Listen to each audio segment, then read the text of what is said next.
السلام علیکم ورحمۃ اللہ وبرکاتہ نحمده ونصلی علی رسولہ الکریم اما بعد فاعوذ باللہ من الشیطان الرجیم بسم اللہ الرحمن الرحیم رب اشرح لی صدری ویسر لی امری واحلل عقدۃ من لسانی یفقہوا قولی۔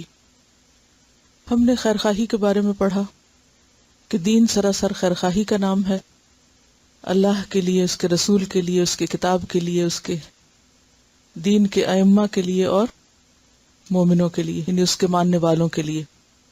اور ہم نے اس کی وضاحت بھی پڑھی کہ اللہ کے لیے خیرخواہی کا مطلب کیا ہے، رسول کے لیے خیرخواہی کیسے کی جاتی ہے، کتاب کی خیرخواہی کیا ہوتی ہے، ائمۃ المسلمین کی اور عامتہم کی کیسے ہوتی ہے۔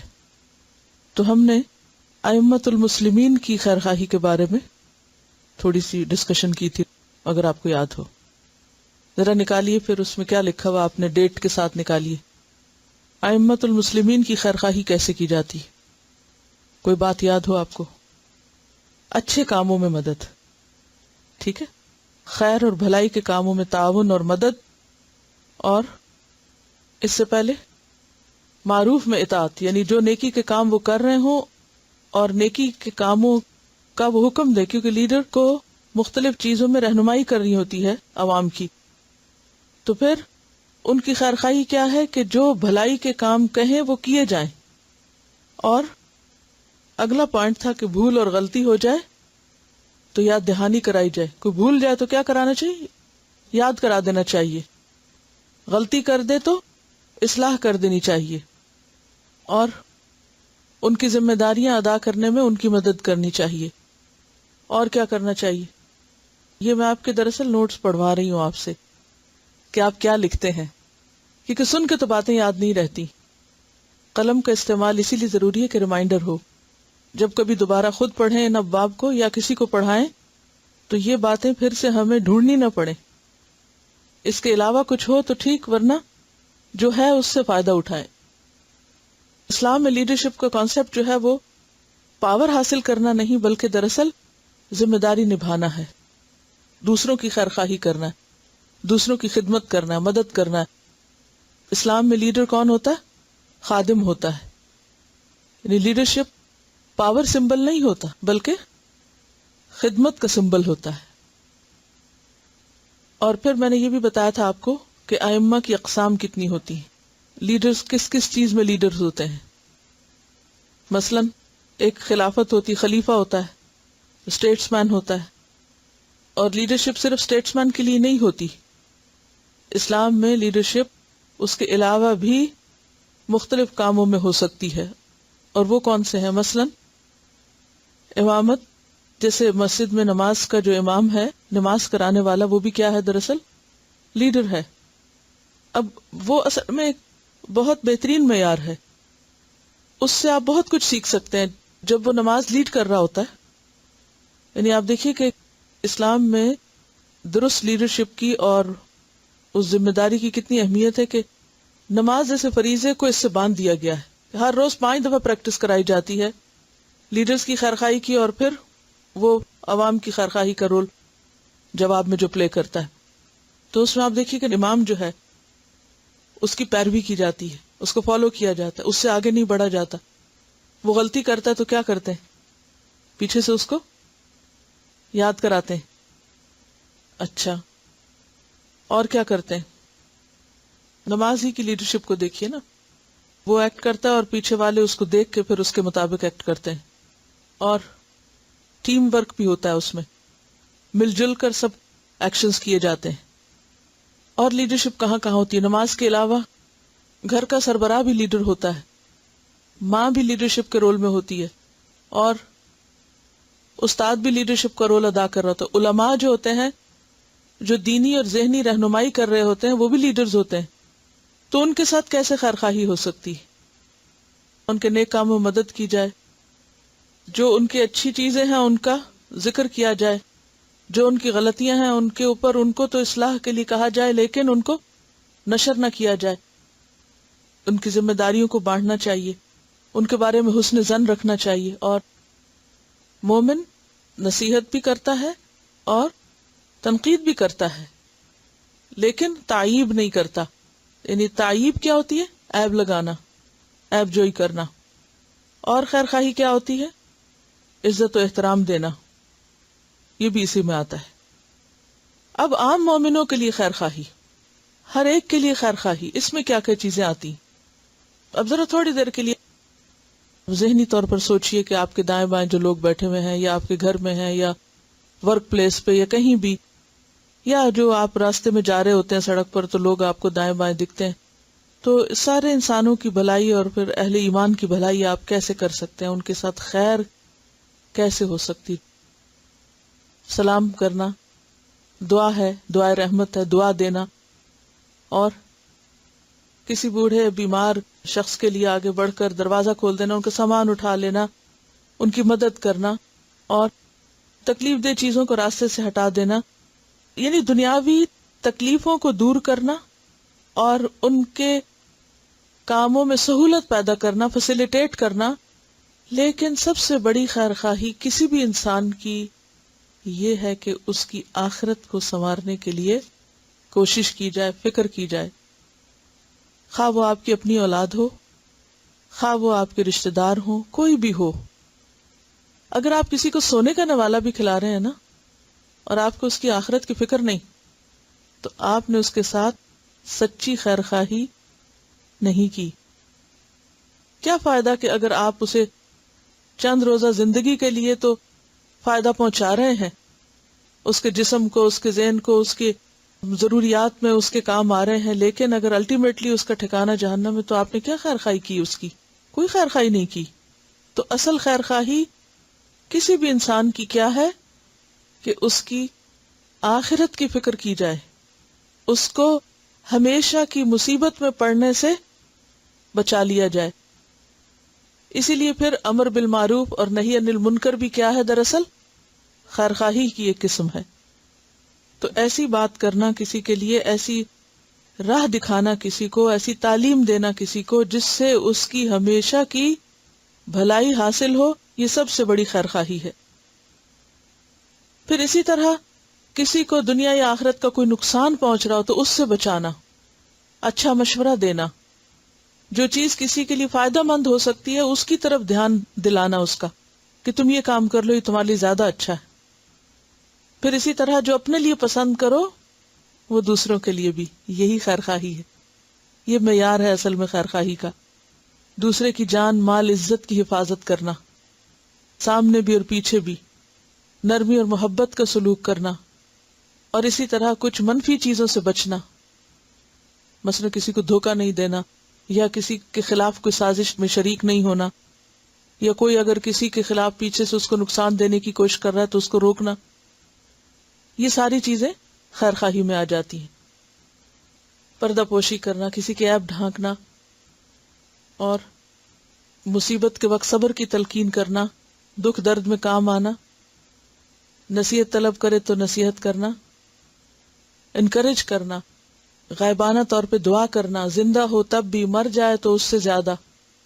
یعنی کسی لالچ اور کسی غرض یا کسی گمان کے بغیر دوسرے کی یعنی ایک طرفہ طور پر اچھائی سوچنا. کوئی اچھا کرے تب بھی اور نہ کرے تب بھی اس کے لیے اچھا ہی سوچنا. اگر اس کی کوئی غیبت کر رہا ہے تو اس کو ڈیفینڈ کرنا، بینیفٹ آف ڈاؤٹ دینا کہ ہو سکتا ہے تم نے سمجھنے میں غلطی کی، ہو سکتا ہے ایسے بات نہ ہو، کسی اور طرح ہو. یعنی غائبانہ طور پر اس کی پیٹھ پیچھے اس کی مدد کرنا. غلطی کرے تو اصلاح کرنا، امر بالمعروف اور نہی عن المنکر بھی اسی میں آ جاتا ہے. شرک ہو، بدعت ہو، جو بھی غلط کام ہو جن میں کوئی مبتلا ہو تو اس کے لیے تڑپ رکھتے ہوئے اس کی بھلائی کی کوشش کرنا کہ وہ کسی طرح اس سے نکل آئے، خواہ وقتی طور پر ان کو اچھا نہ بھی لگے.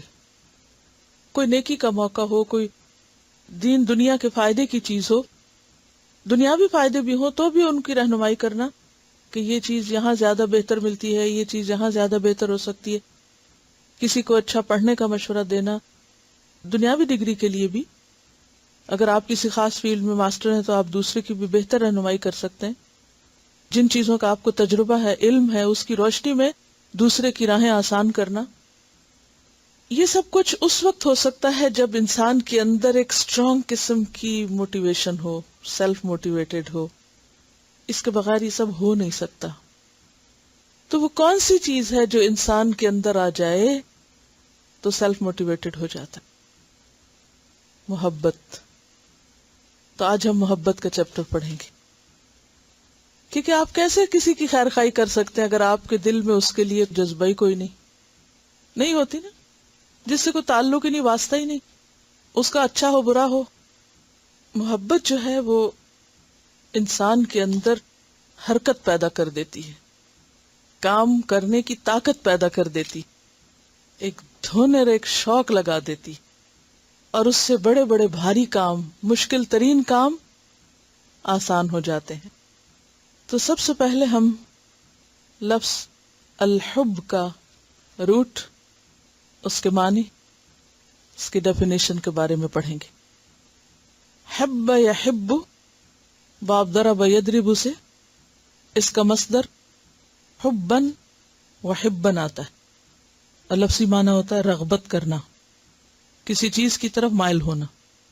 حابہ سے محابتن، باہم محبت کرنا ایک دوسرے سے، اور احبہ باب فعل میں محبت کرنا، احب یحب سے، اور یحب کا لفظ عام طور پر استعمال ہوتا ہے، یحبہم و یحبونہ. اسی سے پھر محب محبت کرنے والا، اور محبوب جس سے محبت کی جاتی. اسی مادے سے لفظ استحبہ آتا ہے باب استفعال میں، استحبہ ترجیح دی، اچھا سمجھا. اسی مادے سے لفظ حبتن ہے، دانا. اور لفظ محبت استعمال ہوتا ہے عربی میں، اور محبت بھی کہا جاتا ہے. اور محبت کا معنی ہوتا ہے مرغوب چیز کی طرف، پسندیدہ چیز کی طرف طبیعت کا میلان، جھک جانا.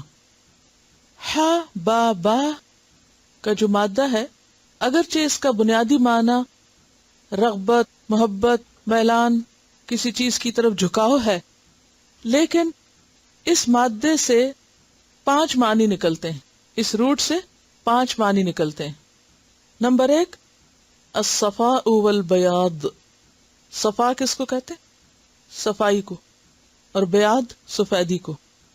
اسی لیے دانتوں کی سفیدی اور چمک کے لیے حبب الاسنان آتا ہے لفظ، کیونکہ چہرے پر آپ نے دیکھا ہوگا کہ سب سے زیادہ جو چیز نمایاں ہوتی ہے وہ صاف دانت ہوتے ہیں، اور اگر وہ گندے ہوں تو بے شک آپ نے کتنا بھی میک اپ کیا ہو، جتنی چاہے لپسٹک لگی ہوئی ہو، کوئی چیز خوبصورت نظر نہیں آتی. تو دانتوں کی صفائی کے لیے حبب الاسنان کا لفظ آتا ہے. تو اسی سے پھر صفاء المودہ، محبت کے لیے پہلی شرط کیا ہوتی ہے؟ صفائی، یعنی کوئی میل نہ ہو، کسی قسم کی کوئی ایسی چیز نہ ہو کہ جو اس کو صاف نہ رہنے دے. اس مادے سے ایک اور معنی نکلتا ہے العلو والظہور. علو کس کو کہتے ہیں؟ بلندی کو، اور ظہور نمایاں ہونا. تو اس سے آتا ہے پھر لفظ حبب الماء و حباب. حباب کیا ہوتا ہے؟ بلبلہ. بلبلہ کیسے بنتا ہے؟ نمایاں ہو جاتا ہے نا، جیسے بارش پڑتی، تو بارش پڑتے ہوئے آپ نے دیکھا کہ جب قطرے گرتے ہیں پانی کے اندر، کبھی آپ کسی نہر کے کنارے کھڑے ہیں اور بارش ہو رہی ہو تو جو ہی قطرہ گرتا ہے تو بلبلہ بن جاتا ہے. تو حباب کہتے ہیں بلبلے کو. اور محبت کے لیے بھی یہ ایک لازمی حصہ ہے، کیونکہ جب انسان کے دل میں محبت آتی ہے تو دل میں بلبلے اٹھتے ہیں، یعنی انسان چین سے بیٹھ نہیں سکتا. پھر اگر اللہ کی محبت دل میں آ جائے تو پھر آپ سست ہو کے نہیں بیٹھ سکتے، پھر آپ اٹھیں گے اور کچھ کریں گے. تیسرا معنی ہے اللزوم والثبات. لزوم، لزوم کا معنی ہوتا ہے چمٹنا، اور ثبات کا معنی ہوتا ہے جم جانا. عربی میں کہتے ہیں حب البعیر و احبہ. جب اونٹ بیٹھ جائے اور اٹھ کے نہ دے. جب اونٹ کہیں بیٹھ جاتا ہے اور اٹھتا نہیں، اب اونٹ کو اٹھانا آپ کے بس میں ہے، آپ ہلا جلا کے اٹھائیں اس کو، مشکل ترین کام ہے، تو اس کے لیے بھی لفظ حبہ آتا ہے، یعنی یہی محبت والا لفظ. تو ریلیشن شپ کیا محبت میں اور اونٹ کے بیٹھنے میں، کہ انسان کو جس چیز سے محبت ہوتی ہے اس کے ساتھ چمٹ جاتا ہے، پھر اس کو چھوڑتا نہیں، زندگی بھر نہیں چھوڑتا اس کو. اگر اللہ کے راستے سے محبت ہو جائے انسان کو تو پھر انسان اس راستے کو کسی بھی قیمت پہ نہیں چھوڑتا، اس سے چمٹ جاتا ہے. قرآن سے محبت ہے تو قرآن کو کسی قیمت پہ کہیں بھی نہیں چھوڑے گا، کہیں بھی ہو. تو لزوم اور ثبات کا مطلب جم جانا، اسی سے پھر استقامت آتی. لوگ کہتے ہیں نا دعا کریں ہمیں استقامت نصیب ہو دین پر. اگر محبت آ گئی دین کی، کوئی چیز آپ کو ہٹا ہی نہیں سکتی، خود ہی ثبات آ جائے گا. چوتھا معنی ہے اللب. لب کہتے ہیں کسی چیز کے مغز یا خلاصے کو. لب لباب، جسٹ. عقل کے لیے بھی آتا ہے لب، اولو الالباب بھی آتا ہے. تو لب کا معنی ہوتا ہے کسی چیز کا سب سے اعلیٰ ترین حصہ، یعنی دماغ کا جو نچوڑ ہوتا ہے. تو محبت میں بھی یہ چیز لازم ہوتی ہے کہ انسان جس سے محبت کرتا ہے اس کو اعلیٰ ترین چیز دیتا ہے. اور انسان کے پاس اعلیٰ ترین چیز کیا ہے؟ اس کا دل ہے. تو اسی کے لیے لفظ استعمال ہوتا ہے حبۃ القلب. حبۃ القلب کہتے ہیں دل کے اندرونی حصے کو. اور اسی سے لفظ حبہ دانے کے معنوں میں ہے، کیونکہ ایک دانہ یا بیج جو ہوتا ہے اس میں پورا درخت سمٹا ہوا ہوتا ہے، نچوڑ ہے نا اس کا. ٹھیک ہے، پوری درخت کی پلاننگ پروگرامنگ اس بیج کے اندر ہوتی ہے، جو پھوٹ کے پھر اتنا بڑا بنتا ہے. یعنی جتنی اس کی شاخیں بننی ہے، جتنے اس میں پتے آنے، پھل آنے، پھول آنے، سب کچھ کس میں سمٹا ہوا ہوتا ہے؟ اتنی سی چیز میں. یعنی حبہ جو ہے نا، یہ دانا ہمیں دیکھنے میں تو دانا اور ایک اٹھا کے کھا لیتے ہیں اور کبھی سوچا بھی نہیں کہ کیا کھا لیا. پورے پودے کے اندر سب سے زیادہ قیمتی چیز کیا ہوتی ہے؟ اس کا دانا. اسی سے پھر آگے دوبارہ سب کچھ آتا ہے. وہی سب سے بہترین مال ہوتا ہے. مثلا گندم بوتے ہیں آپ یا کوئی بھی چیز، تو باقی پودے کے اندر کتنا ڈھیر مال ہوتا ہے، لیکن اس سب کو پھینک دیا جاتا ہے، جلا دیا جاتا ہے یا جانور کھا جاتے ہیں. اور انسان کے لیے کیا آتا ہے؟ حبہ دانا آتا ہے نا. اور دانے کے بغیر تو آپ کی غذا ہی نہیں. تو نباتات میں سے بھی سب سے اعلیٰ ترین چیز کیا ہوتی ہے؟ وہ دانا. خواہ وہ بادام کا ہو، خواہ وہ اناج کا ہو، خواہ مکی کا ہو، کسی بھی چیز کا ہو، خواہ مٹر ہو، کچھ بھی. تو کسی پودے کے اندر حبہ جو ہے وہ دانے کو کہتے ہیں. اور دانے کو دانا کیوں کہتے ہیں؟ کیونکہ وہ جسٹ ہے، نچوڑ ہے، اعلیٰ ترین چیز ہے، سب سے قیمتی اور بہترین چیز ہے. تو حبۃ القلب یعنی دل کے لیے بھی آتا ہے. کیوں؟ کیونکہ دل انسان کے جسم میں سب سے قیمتی ترین چیز ہے. کسی کا ہاتھ کٹ جائے تو وہ سروائیو کر سکتا ہے، لیکن اگر کسی کا دل بند ہو جائے تو وہ زندہ نہیں رہ سکتا. پانچویں چیز ہے الحفظ والامساک. حفظ کس کو کہتے؟ حفاظت کرنے. امساک روک کے رکھنا، پکڑ کے رکھنا، کسی قیمت پہ نہ چھوڑنا. اسی سے آتا ہے حب الماء للوعاء، یعنی پانی جس برتن میں محفوظ رکھا جاتا ہے اس کے لیے لفظ پھر آتا ہے. برتن کے لیے آتا ہے، کسی قیمت پہ نہ چھوڑنا. تو انسان کو جس چیز سے محبت ہوتی ہے اس کو کسی قیمت پہ نہیں چھوڑنا چاہتا، کسی قیمت پہ اس کو اپنے سے جدا نہیں کرنا چاہتا. تو محبت کا معنی یا ڈیفینیشن کسی ایک لفظ میں یا ایک لائن میں بیان نہیں ہو سکتی. اس کے اندر یہ 5 چیزیں لازم ہوتی ہیں. کون کون سی؟ الصفا، العلو، اللزوم، اللب، الحفظ. یہ لازم و ملزوم ہے. اب آپ سوچ رہے ہوں گے کہ مجھے اتنی لمبی چوڑی تفصیل کی کیا ضرورت ہے. امام ابن تیمیہ کہتے ہیں اصل کل فعل و حرکت فی العالم، ہر فعل، ہر حرکت کی جو اصل ہے، بنیاد ہے، وہ محبت ہے. اصل یعنی بنیاد، کل فعل ہر کام کی، ہر کام کے پیچھے جو اس کی روٹ ہے، یا روٹ کاز کہہ لیں یا بنیاد کہہ لیں یا اصل یا جڑ کہہ لیں، وہ محبت ہے. اور صرف فعل نہیں، وہ تو کہتے ہیں ہر حرکت، ہر موشن کے پیچھے یہی ہے.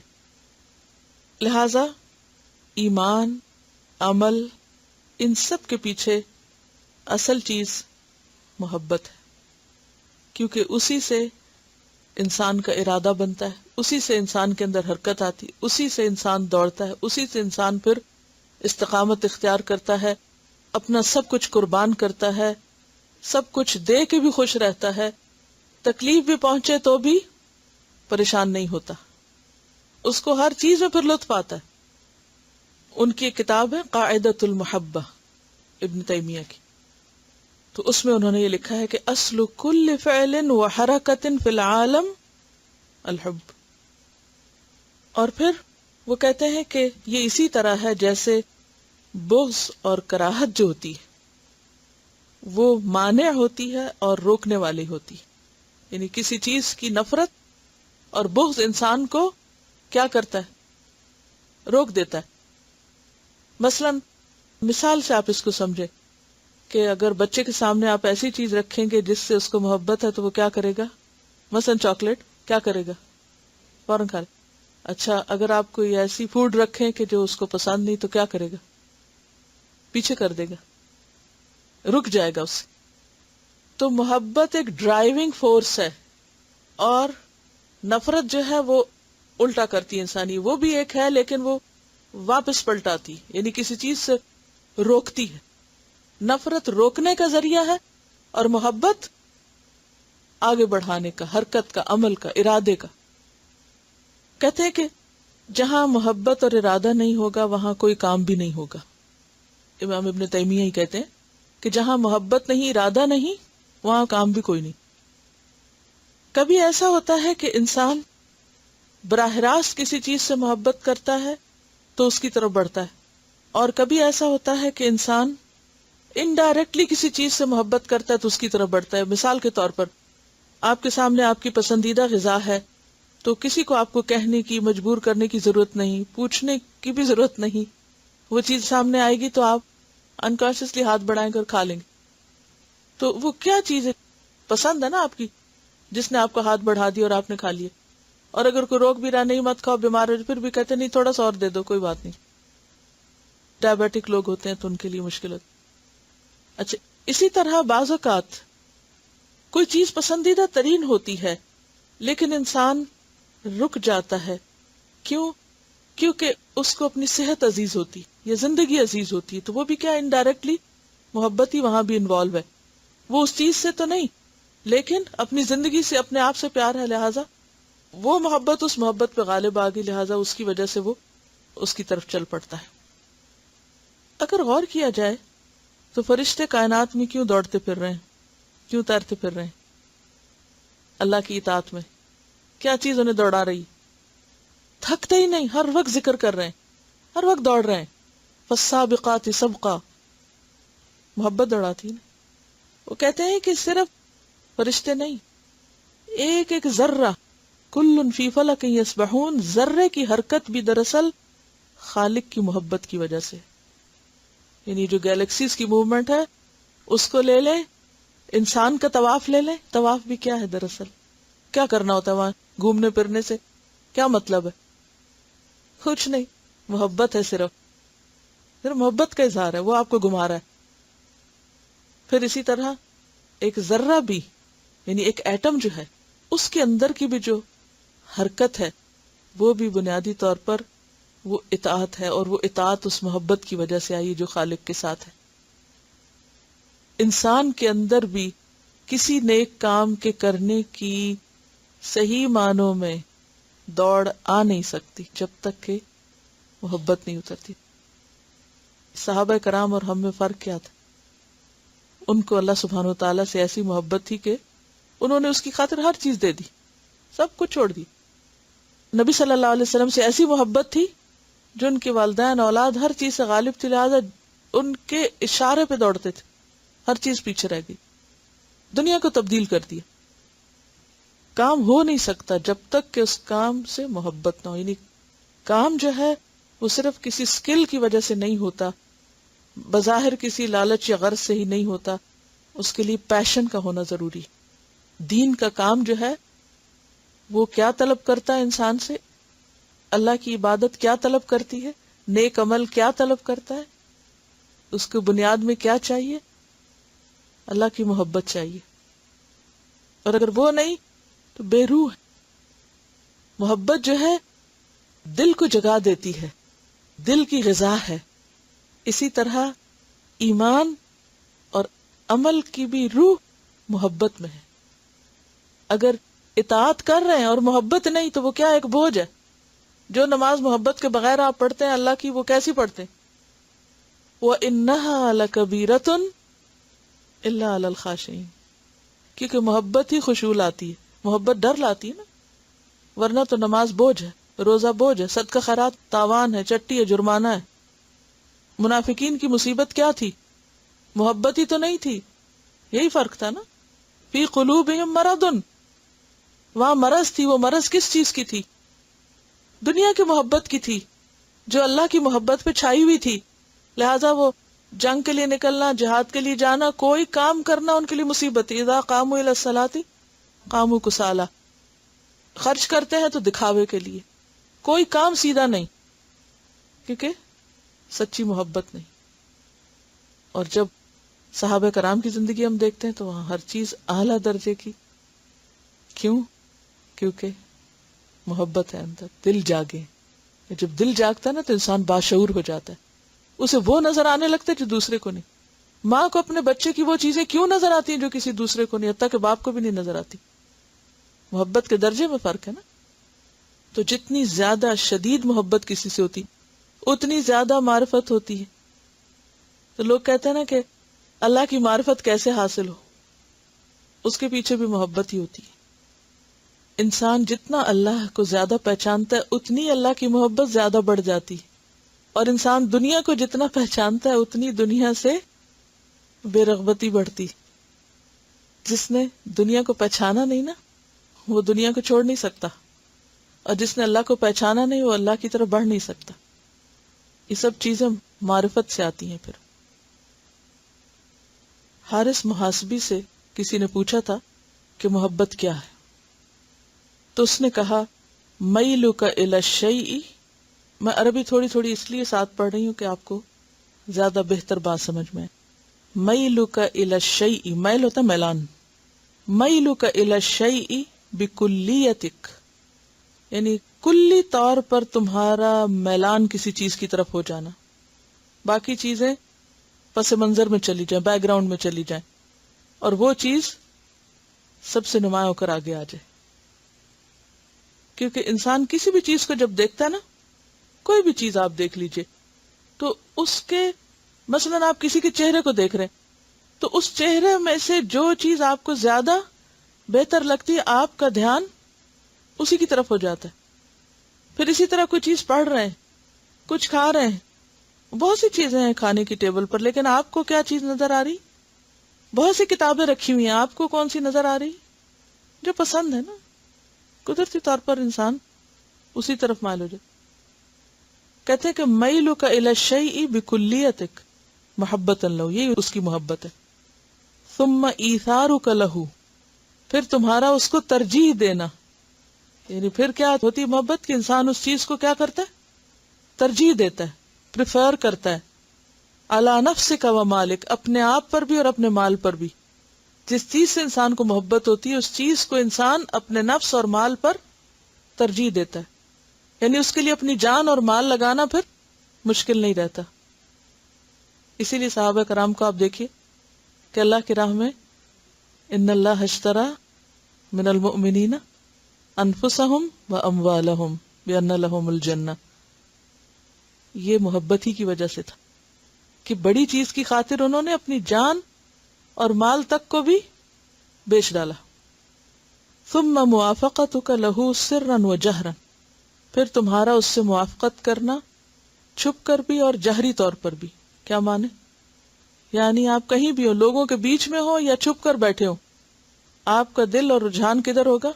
اللہ ہی کی طرف ہوگا، اسی چیز کی طرف ہوگا جس سے آپ محبت کرتے ہوں گے. ثم علمک بتقصیرک فی حبہ، اور یہ بڑا ہی انہوں نے نازک ایک معیار دیا ہے کہ تمہیں پھر اس کے بارے میں اپنی کوتاہی کا بھی بہت جلد پتہ چل جاتا ہے. جیسے عمر رضی اللہ تعالیٰ عنہ کے بارے میں بتایا تھا نا کہ وہ کسی سے دھوکہ نہیں کھاتے تھے حتیٰ کہ اپنے آپ سے بھی. یعنی الٹیمیٹلی انسان اپنی کوتاہیاں اور اپنی کمیاں اور اپنی غلطیاں وہ بھی دیکھنے لگتا ہے. کہاں غلطی کی میں نے. یعنی اس قدر باشعور بنا دیتی ہے انسان کو یہ محبت کہ وہ باریک چیزیں نظر آنے لگتی ہیں کہ جو عام طور پہ نظر نہیں آتی. ثم علمک بتقصیرک، تقصیر ہوتا ہے نا کمی کوتاہی کرنا، فی حبہ، کیونکہ جب آپ اپنی کسی محبوب چیز میں کوئی کمی کر دیتے ہیں نا تو فوراً آپ کو احساس ہوتا ہے کہ آپ نے غلط کیا، غلطیاں پتہ چلنے لگتی ہیں. یعنی محبت ایک ایسی چیز ہے کہ جو آپ کو صرف یہ نہیں بتاتی کہ کیا کرو، وہ آپ کو یہ بھی بتاتی کہ آپ کیا نہیں کر رہے، کہاں کمی کر دیا آپ نے.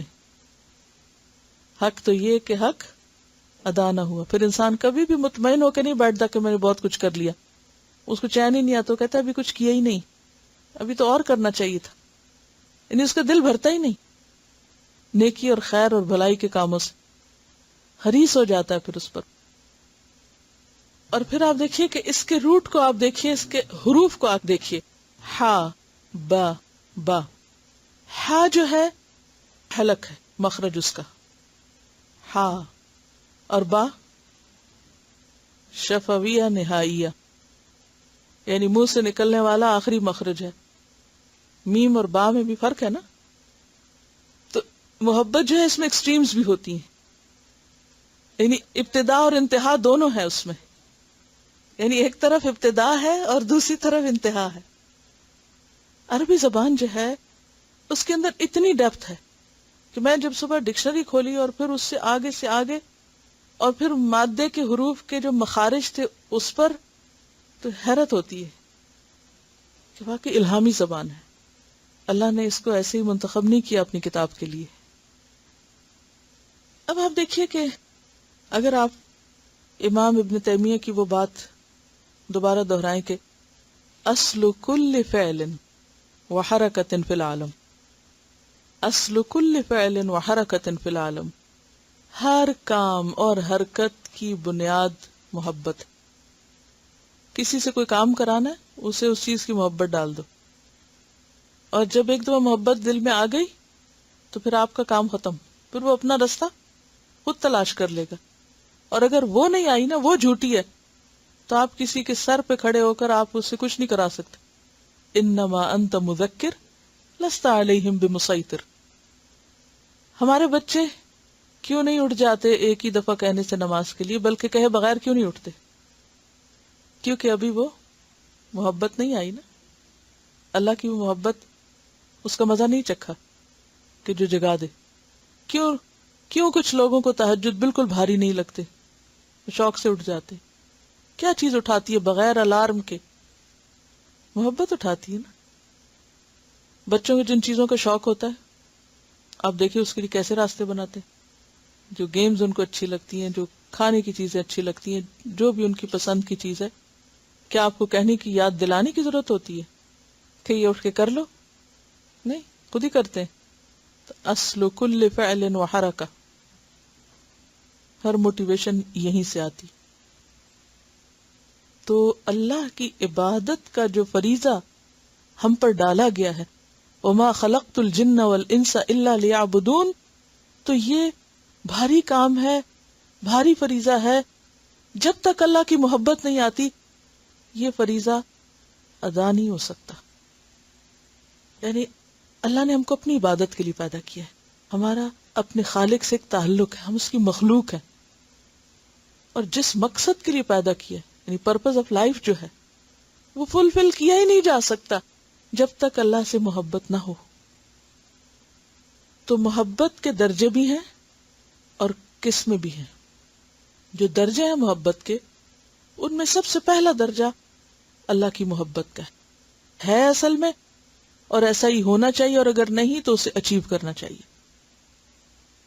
سورۃ البقرہ 165 میں آتا ہے وَمِنَ النَّاسِ مَن يَتَّخِذُ مِن دُونِ اللَّهِ أَندَادًا يُحِبُّونَهُمْ كَحُبِّ اللَّهِ وَالَّذِينَ آمَنُوا أَشَدُّ حُبًّا لِلَّهِ.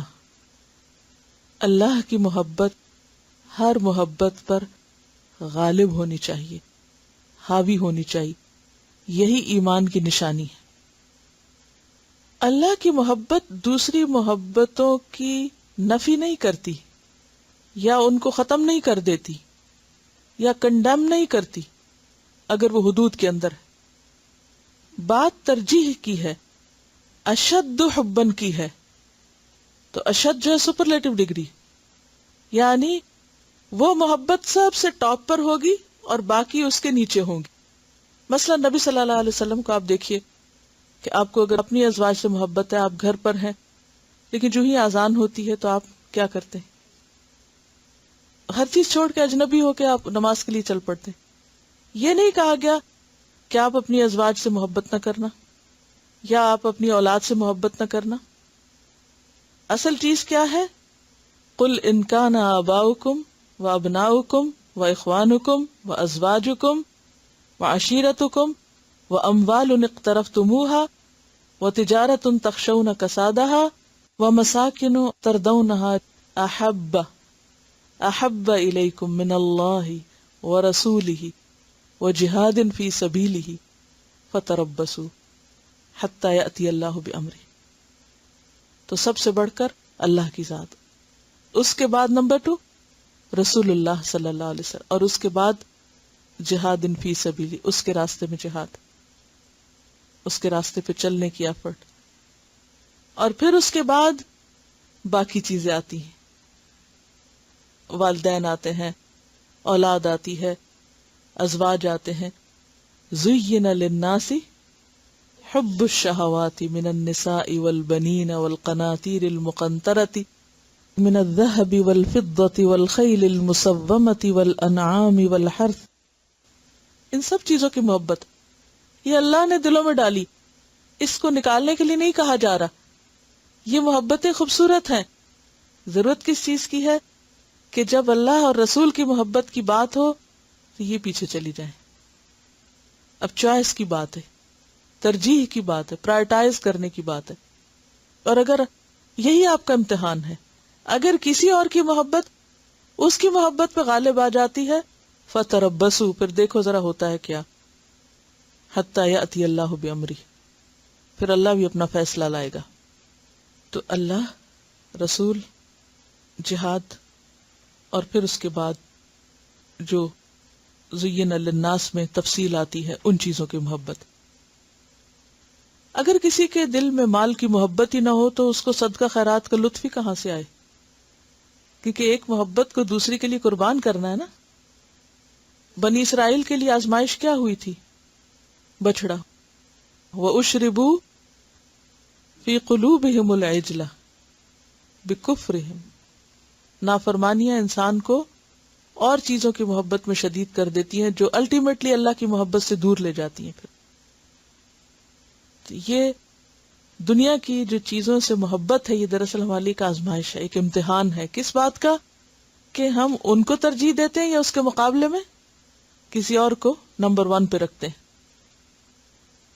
لن تنالوا البر حتی تنفقوا مما تحبون. کس کے لیے تنفقوا؟ اللہ کے لیے. کس کو؟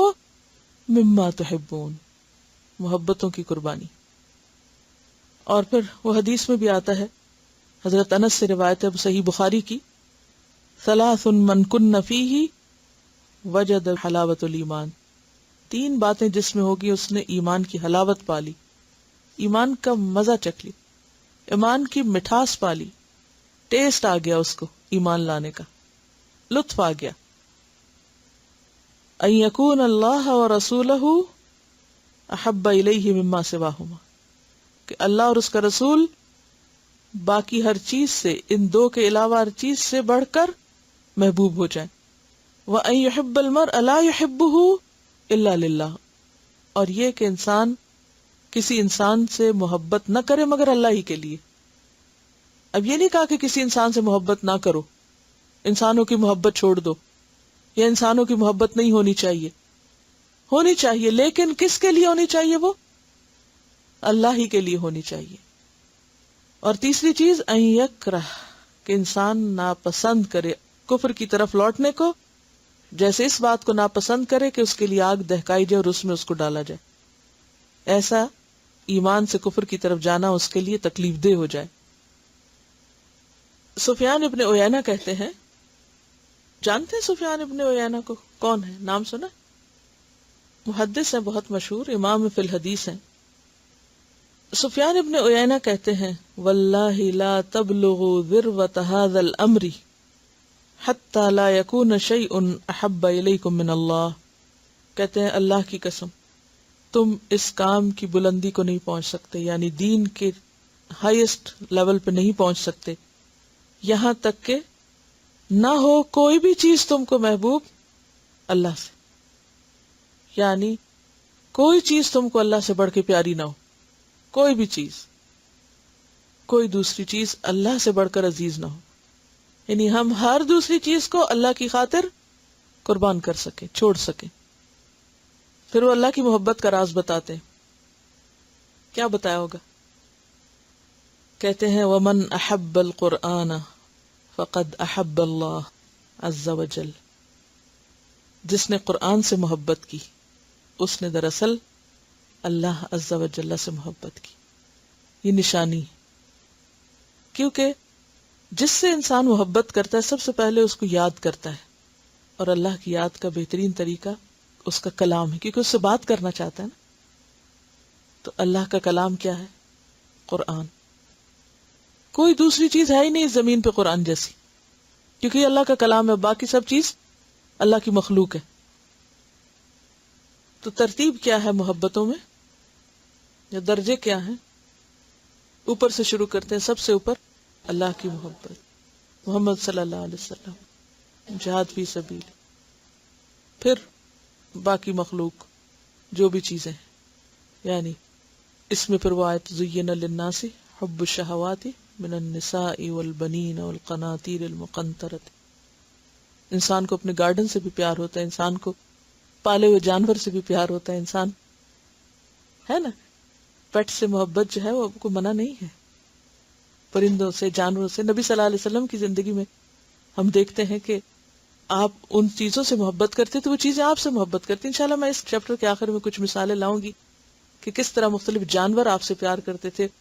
وہ مسجد نبوی کا کھجور کا تنا جس پر آپ خطبہ دیتے تھے، جب آپ اس سے الگ ہوئے تو وہ رونے لگ گیا ہچکیاں لے کر. تو بات یہ ہے کہ جب انسان اللہ سے محبت کرتا ہے تو اللہ پھر بندے سے محبت کرتا ہے. یحبہم و یحبونہ، یحبہم و یحبونہ. اللہ ان سے محبت کرتا ہے اور وہ اللہ سے محبت کرتے ہیں. اللہ کی محبت جو ہے یہ فرض ہے، لازم ہے. اور اس کے لیے ہم دیکھتے ہیں کہ جو چیزیں مددگار ہوتی ہیں اللہ کی محبت پیدا کرنے کے لیے، وہ اللہ کے کلام کو پڑھنا، یعنی قرآن، یہ مددگار ہے. قرآن کی ہے باقی چیزوں کی معرفت کے لیے. اس کے بعد کائنات میں غور و فکر، یعنی اس کی کریشن میں غور و فکر. اب دیکھیے آپ کو اپنے بچے سے محبت ہوتی ہے، وہ الٹی سیدھی لکیریں لگا کے بھی کوئی چیز بنا دینا تو آپ اس کو اٹھا کے دیوار پہ لگا دیتے ہیں. کیوں؟ آپ کے لیے بہت امپورٹنٹ ہے. آپ سب نے ایسا کیا ہوگا، میں نے بھی ایسا کیا. اپنے بچوں کی شروع کی جو لکھی ہوئی چیزیں اور فضول قسم کے بیکار سے کاغذ وہ بھی لگا لگا کے چیزوں میں رکھے کہ یہ پہلی دفعہ لکھا تھا اور یہ پہلی دفعہ چپکایا تھا. اور یہ کیوں کرتے ہیں؟ حالانکہ وہ آرٹ نہیں، کچھ نہیں. کیوں سنبھال کے رکھتے؟ محبت کرواتے کہ اس کی بنائی ہوئی چیزوں سے محبت ہوتی ہے. تو اللہ کی محبت پھر ہمیں توجہ دلاتی ہے اس کی کریشن کی طرف اور کائنات میں غور و فکر سکھاتی ہے، اور پھر وہ غور و فکر ہمیں مزید اللہ کی محبت کی طرف لے جاتا ہے. تو وہ ایک پھر سائیکل ہو جاتا ہے. تو قرآن سے محبت، قرآن میں غور و فکر، کائنات میں غور و فکر، اور اس چیز میں غور و فکر کہ اللہ تعالیٰ نے کس طرح ہر چیز کو پلان کیا ہے، کس طرح ہر چیز کی ایک تقدیر مقرر کی، کس طرح اس کو ڈیزائن کیا، کیسے اس کو پیدا کیا. اس چیز میں غور و فکر اللہ کی محبت دلاتا ہے. اور یہ کوئی بہت بڑی بات نہیں ہوتی. اگر آپ چھوٹی سی بھی کوئی چیز کھا رہے ہیں نا، اب کھاتے ہوئے وقت کتنا لگ جاتا ہے نا. مثلا کھانے کی چیزوں میں، فروٹس میں سے مثلا کیلا جو ہے وہ ایک آسان ترین چیز ہے کھانے میں، یہ نہیں، پھر بھی ٹائم لگتا ہے نا اس کو منہ میں ڈالیں پھر چبائیں، پھر وہ اتنی دیر میں کیا کرے انسان. تو وہ پھر یہ وقت کس کام کے لیے؟ غور و فکر کے لیے. اور اس دیر میں بیٹھے بیٹھے آپ کو اللہ سے شدید محبت کا احساس ہو سکتا ہے اگر آپ واقعی اس کو کھانے میں غور و فکر کر رہے ہیں. صرف آپ اس کو دیکھیں، اس کا رنگ دیکھیں، اس کی خوشبو، اس کا مزہ، اس کا سائز، اس کی پیکنگ، ایک ایک چیز صرف اتنی دیر ہی غور و فکر کر لیں جتنی دیر میں ایک کیلا کھا رہے ہیں. تو یہ غور و فکر آپ کے دل میں شکر بھی پیدا کرے گا اور اس کے ساتھ اس کی محبت بھی لائے گا. اور ایک ہے جانوروں کی طرح کھانا، دیکھ رہے ہیں ٹی وی اور کھا رہے ہیں، ہوش ہی نہیں کسی چیز کا. تو کوئی بھی وقت، یعنی جب دل میں محبت ہوتی ہے تو کوئی بھی وقت انسان پھر اللہ سے غافل نہیں ہوتا، اور ہر چیز میں اس کو تلاش کر لیتا ہے، ہر چیز میں اس کو ڈھونڈ لیتا ہے. چلتے پھرتے بیٹھتے غور کرتے، ہر طرف تو اللہ کی کریشن ہے، ہر طرف تو اس کی بنائی ہوئی چیزیں. چھوٹی چھوٹی چیزوں پر بھی آپ غور کرنا شروع کریں تو یہ ساری چیزیں الٹیمیٹلی آپ کو اس کی طرف لے جاتی. تو یہ ذریعہ بنتے، اسباب بنتے اللہ کی محبت کے. اچھا، پھر اسی طرح یہ کہ اللہ سبحانہ وتعالیٰ کے جو نام ہیں، اسماء اور صفات ہیں، ان میں غور و فکر اس کی محبت کا ذریعہ بنتا ہے. اور جب انسان کے اندر اللہ کی محبت آتی ہے تو پھر اس کی کچھ نشانیاں نظر آتی. اور بعض نے تو یہ کہا ہے کہ محبت کی کوئی ڈیفینیشن نہیں، محبت بس خود اپنا وجود منوا لیتی ہے، وہ جب ہوتی ہے تو خود ہی نظر آ جاتی. یعنی وہ ایسی چیز نہیں ہے کہ جس کو آپ ڈیفائن کریں تو پتہ چلے گی، اس کا وجود یا اس کا موجود ہونا ہی اس کی تعریف ہے اور اس کی ڈیفینیشن. اب اگر اللہ کی محبت ہے دل میں تو انسان کی کچھ ایسی خاص نشانیاں ہوں گی، کچھ ایسی چیزیں ہوگی کہ جس سے آپ اپنا جائزہ لے سکتے ہیں کہ واقعی آپ کے اندر محبت ہے یا نہیں. چلیے کسی بھی چیز کی محبت سے آپ اس کو سمجھ سکتے ہیں. سب سے پہلی چیز کیا ہوتی ہے؟ جب کسی چیز سے محبت ہوتی ہے تو سب سے پہلے کیا ہوتا ہے؟ یاد، اس کی یاد. آپ کہیں بھی ہو وہ چیز آپ کو یاد آتی رہتی. مثلا ماں کہیں بھی ہو، سو رہی جاگ رہی، بچے کا خیال اس کو بھولتا نہیں، وہ لوگوں میں بیٹھی ہوئی کچھ کر رہی. تو جس سے اللہ سے محبت ہوتی ہے، اللہ کی یاد اس کے دل سے محو ہوتی نہیں. کہیں بھی ہو، کچھ بھی کر رہا ہو، کبھی تو وہ یعنی ڈومیننٹ ہوتی ہے اور کبھی کسی اور چیز کی مشغولیت میں ذرا پیچھے چلی جاتی ہے مگر غائب نہیں ہوتی. یہ اللہ کی محبت کی علامت ہے کہ دل اللہ کے یاد سے غافل نہیں ہوتا. پھر جب دل میں یاد ہوتی ہے تو پھر اس کا نتیجہ کیا نکلتا ہے؟ کلام میں خود ہی آ جاتی، باتوں میں. تو ذکر صرف قلبی نہیں ہوتا بلکہ لسانی بھی. جو ہی فرصت ملی زبان خالی نہیں رہ سکتی. اللہ کی تسبیح، اللہ کا ذکر، کچھ نہ کچھ منہ پہ آتا ہے. پھر اس کی کتاب سے محبت ہوتی، اس کے کلام سے محبت ہوتی، پھر اس کے رسول سے محبت ہونے لگتی. قل ان کنتم تحبون اللہ فاتبعونی یحببکم اللہ. تو وہ انسان خود راستہ پہ ڈھونڈتا ہے نا، اچھا پھر کدھر جاؤں، کس راستے پہ چلوں کہ اللہ تک پہنچوں؟ تو اللہ تعالیٰ بتا دیتے ہی میرے رسول کے راستے پہ آ جاؤ چل کے، یہ ہے راستہ. پھر عبادت کا شوق لگ جاتا ہے، اچھے کاموں کا شوق لگ جاتا ہے، دل شکر سے معمور رہتا ہے. یعنی ہر وقت انسان کے دل کے اندر شکر ہی شکر کے جذبات ابلتے رہتے ہیں، وہ حباب اٹھتے رہتے ہیں، وہ بلبلے اٹھتے رہتے ہیں شکر کے. انسان کو نیک لوگوں سے محبت ہو جاتی، یعنی اللہ کے پیاروں سے محبت ہو جاتی. پھر اللہ کی ملاقات کا شوق لگ جاتا ہے، دنیا سے زیادہ آخرت کی یاد آنے لگتی. انا اخلصناہم بخالصۃ ذکر الدار. وہ حدیث بھی یاد ہے نا کہ جو اللہ سے ملاقات کرنا چاہتا ہے اللہ بھی اس سے ملاقات کرنا چاہتا ہے، اور جو اللہ سے ملاقات نہیں کرنا چاہتا اللہ بھی اس سے ملاقات نہیں کرنا چاہتا. یعنی دنیا سے بے رغبتی ہونے لگتی، دل نہیں لگتا، بس دل اٹھ جاتا ہے. بس ٹھیک ہے انسان کر رہا ہے جو کام کر رہا ہے، بس ٹھیک ہے مسافر ہے، چند دن کی بات ہے، لیکن اصل گھر تو وہاں ہے نا. کیفیت اندر کی بدل جاتی، پرائرٹیز بدل جاتی، تنہائی سے محبت ہونے لگتی. یہ ایک خاص علامت ہے. کیوں تنہائی سے کیوں محبت ہونے لگتی؟ کہ انسان کہتا ہے ذرا میں لوگوں سے ہٹوں، ذرا کوئی نفل پڑھوں، کوئی قرآن پڑھوں، کوئی ذکر کروں، کوئی اچھا کام کروں، اللہ کو یاد کر کے روؤں اکیلے بیٹھ کے. یعنی خود بخود انسان پھر اسے دنیا کی محفلیں بہت خوش نہیں کرتی، وہ اس طرح انجوائے نہیں کرتا کہ گپ شپ اور لوگوں سے باتوں میں اور ہلے گلے میں. پھر انسان باوقار ہوتا ہے، غور و فکر کرتا ہے، ایک خاص قسم کی سنجیدگی آتی ہے، یعنی اس کی جو دلچسپی کے معیار ہوتے ہیں وہ فرق ہو جاتے ہیں، چوائس بدل جاتی ہے، اس کے ایکشنز بدل جاتے ہیں، حال حلیہ بدل جاتا ہے، پوری زندگی تبدیل ہو جاتی، پورا پیراڈائم شفٹ ہو جاتا ہے، ترجیحات بدل جاتی ہیں. اور جب اللہ سے محبت ہوتی ہے نا تو اللہ کی خاطر ذلیل ہونے میں بھی کوئی غم دکھ نہیں ہوتا. اور آپ دیکھیے کہ جیسے حضرت عمر کا پڑھتے ہیں نا کہ جب ایمان لائے تو انہوں نے کہا کہ میں اب بتانا چاہتا ہوں لوگوں کو کہ میں مسلمان ہو گیا. باقی لوگ تو چھپائے ہوئے تھے ایمان. حضرت عمر جو تھے ریسلر تھے، جب مارتے تھے تو خوب زور سے مارتے تھے، کسی سے ڈرتے نہیں تھے، جسمانی طاقت بھی تھی اور قوت بھی، کال کی قوت بھی، اور ویسے بھی بولڈ تھے اور زبردست خوبیوں کے مالک تھے. اب انہوں نے سوچا کہ میں اپنے مسلمان ہونے کا اعلان کیسے کروں. تو مکہ میں ایک شخص تھا جس کا نام جمیل تھا. وہ شخص جو تھا وہ یوں سمجھے کہ ریڈیو اسٹیشن، تو گئے اور اس کو بتایا، اور وہ اٹھا اور فوراً دوڑ پڑا اور جا کے قریش کے مجمع میں جا کے کہا عمر مسلمان ہو گیا. عمر پہنچ گئے، سب نے عمر کو جپٹا مارنا شروع کیا. حضرت عمر نے کیا کیا، ان کے سردار عتبہ کو پکڑا اور نیچے گرایا اور اس پہ چڑھ کے بیٹھ گئے اور اس کی ہاتھ کو اس کی آنکھوں میں دے مارا اور کہا اب بتاؤ. جب دیکھا کہ لیڈر کا یہ حال ہو سب بھاگ گئے، اور جب کبھی ان کے اوپر کوئی حملہ آور ہونے لگتا وہ یہی طریقہ اختیار کرتے، ان میں سے جو سب سے بڑا ہوتا اس کو گراتے اور اس کے شامت دیکھ کے سب بھاگ جاتے، تو کوئی پھر ان کے اوپر حملہ آور نہیں ہو سکتا تھا. اب یہ کیا چیز تھی نا کہ جس نے عمر کے اندر یہ ایک شدت کی خواہش پیدا کر دی کہ میں جاؤں، میں اعلان کروں کہ میں مسلمان ہوں. اور پتا تھا کہ مسلمان ہونے کا مطلب کیا ہے کہ مار پڑے گی، تو اس کا بھی چونکہ حل تھا ان کے پاس، جسمانی طور پہ بہت مضبوط تھے.